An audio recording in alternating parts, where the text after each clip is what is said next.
when you first walk up to it, it's a little overwhelming. You first see this massive structure and you kind of wonder, why is this better than some other way or form of construction? Over the last 2 years, more than 100 WashU students from architecture, engineering, computer science, and other areas of the university have all worked with industry partners for design, fabrication, and now finally the install of the Crete House. Concrete is extremely durable, so we have a very resilient house. It's going to be able to stand basically any disaster, even up to tornado force winds.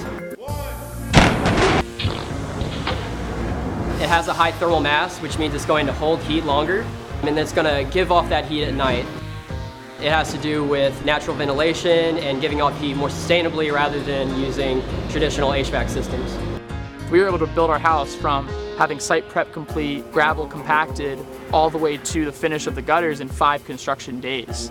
And to be able to do that in a 1 work week, I think is a pretty great feat that we're all pretty proud of. In designing the Crete House, we put a lot of thought into how we collect water and how we handle water. We use water in our radiant heating system, so we have a radiant heated floor and a radiantly cooled ceiling. We have a water collection system using the gutters of the house.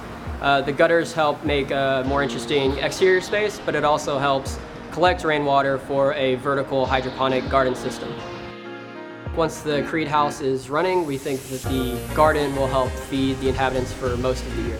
For the wall panels, there's a material called ductile. Our wall panels are a sandwich panel of 4 inches of structural concrete, 5 inches of insulation, and 1.5 inches of this ductile material. It's ultra high performance concrete.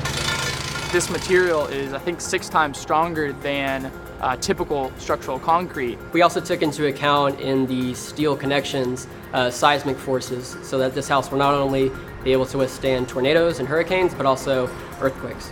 Right now, concrete is used typically on larger buildings, larger projects, more industrial, commercial projects, but it's not really used in the residential construction industry as much. And by using concrete for our entire house in terms of the foundations, the walls, the roof panels, floor panels, the gutter systems, everything in a way that they all tie together so uniquely that we're using this as a catalyst to possibly have more efficient ways to use concrete in the construction industry in the future at a smaller scale.